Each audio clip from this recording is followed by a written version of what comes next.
Hello guys, welcome to ASK Bangla fact. আমাদের daily current অ্যাফেয়ার্সের ভিডিওতে আপনাদের স্বাগত জানাই। আজকে প্রথম প্রশ্ন হলো, নেদারল্যান্ডের সর্বকনিষ্ঠ প্রধানমন্ত্রী হিসাবে কে শপথ নিতে চলেছেন? আমাদের উত্তর হবে রব জেটেন। ইনি হলেন সর্বকনিষ্ঠ প্রধানমন্ত্রী নেদারল্যান্ডের। তাছাড়াও তিনি হলেন প্রথম ওপেনলি ওপেনলি গে প্রাইম মিনিস্টার। ঠিক আছে, দেখুন, প্রথম ওপেনলি গে প্রাইম মিনিস্টার। নেক্সট কোশ্চেন, 2026 সালে বাফটা অ্যাওয়ার্ডসে বেস্ট অ্যাক্ট্রেসের পুরস্কার কে জিতেছেন?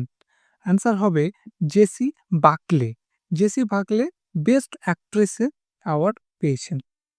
ঠিক আছে, বাফটা ফুল ফর্ম কি? British academy of film and television arts. এটা সর্বপ্রথম দেওয়া হয়েছিল 1947 সালে। আর কোন কান্ট্রি থেকে দেওয়া হয়? United kingdom. এইটাকেই বলা হয় ইউনাইটেড কিংডমের অস্কার পুরস্কারও বলা হয়। ঠিক আছে, কোন ফিল্মের জন্য সে উইনার হয়েছে? হ্যামেন্টের জন্য বেস্ট অ্যাক্ট্রেস হিসাবে তাকে চুজ করা হয়েছে। কিন্তু বেস্ট ফিল্ম কি হয়েছে বাফটাতে?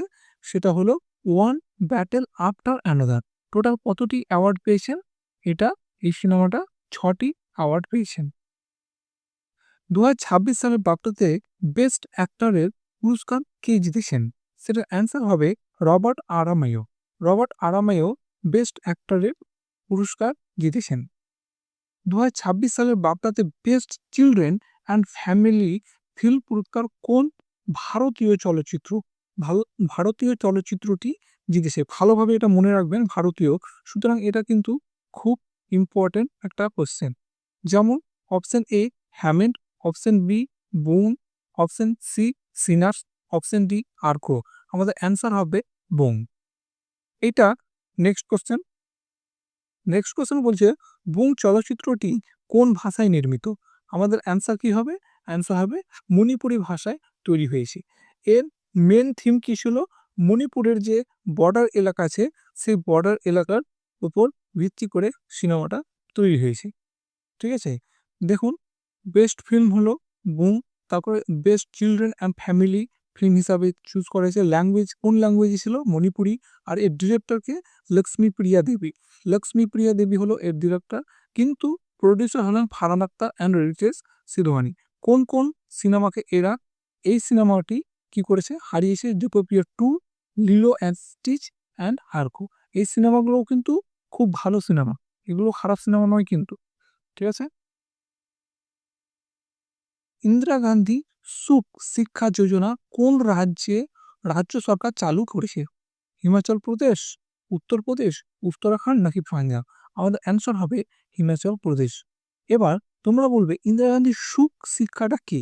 সুখ শিক্ষাটা কিছুই না, সেটা হলো যে বিধবা মায়েদের যে সন্তানরা বা কন্যারা উচ্চ শিক্ষা যদি গ্রহণ করার সুবিধা পাবে এই সমৃদ্ধির মাধ্যমে। আগে কি ছিল? যে বিধবা, পরিত্যক্ত ও তালাকপ্রাপ্ত মহিলা সন্তানরা পেত, প্রতিবন্ধী পিতামাতার সন্তান। এছাড়া 18 বছর ছিল, যেটাকে বর্তমানে করা হয়েছে কত? 27 বছরে পরিবর্তন করা হয়েছে। আর আর্থিক সহায়তা কত দেওয়া হবে? সেটা 3,000 দেওয়া হবে। কত মাসের জন্য? 10 মাসের জন্য। আর কখন দেওয়া হবে? এটা প্রযোজ্য কখন হবে? যখন রাজ্যের বাইরে সরকারি প্রতিষ্ঠানে প্রফেশনাল কোর্সে পড়াশোনা করলে তার কি পাবে? এটা প্রযোজ্য হবে। সম্প্রতি খবরে দেখা ভবানী নদী কোন নদীর উপনদী? ভবানী নদীটি কোন নদীর উপনদী? নর্মদা, গোদাবরী, কৃষ্ণা নাকি কাবেরী? আমাদের অ্যান্সার হবে কাবেরী নদীর উপনদী। কিন্তু হঠাৎ এই নদীর নাম উঠে এলে কেন? আরটিআই অ্যাক্টিভিস্ট এই নদীর যে দূষণ হচ্ছে সেই দূষণের ওপর একটা পিউমেতে কি করেছে? কমপ্লেন করার কারণে এই নদীর নাম আবার উঠে এসেছে। চলুন একটু বিস্তারিতভাবে এই নদীর ব্যাপারে জেনে নিই। ভবানী নদী হলো কাবেরী নদীর উপনদী। এটি কেরালা ও তামিলনাড়ু রাজ্যের মধ্যে দিয়ে প্রবাহিত হয়েছে।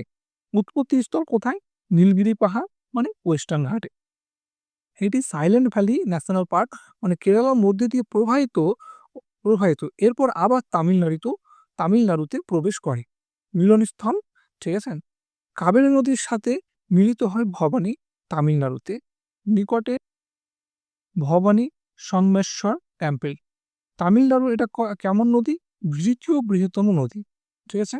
আর আগেই বললাম 8টি অ্যাক্টিভিস্ট ভবানী নদীর দূষণ নিয়ে পিএমএতে অভিযোগ করেছিল বলে এই নদীর নাম আবার উঠে এসেছে। ভারতে এক্সারসাইজ বজ্র পাহাড় এর 16তম এডিশন সংস্করণ কোথায় অনুষ্ঠিত হয়েছিল?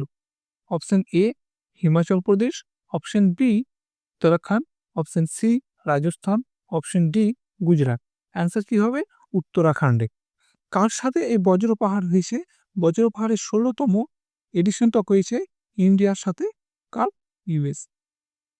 ঠিক আছে, চলুন দেখি ভারত ও মার্কিন সেনাবাহিনীর সাথে জয়েন্ট স্পেশাল ফোর্সেস এক্সারসাইজ এটা। ঠিক আছে, কি হবে 16তম এডিশন, কিন্তু এদের অবজেক্টিভ বা উদ্দেশ্যটা কি? প্রতিরক্ষায় সহযোগিতাটাকে আমরা বৃদ্ধি করবে, তারপর যৌথ অপারেশনাল প্রস্তুতিটাকে উন্নতি করা। ঠিক আছে, নেক্সট কোশ্চেন।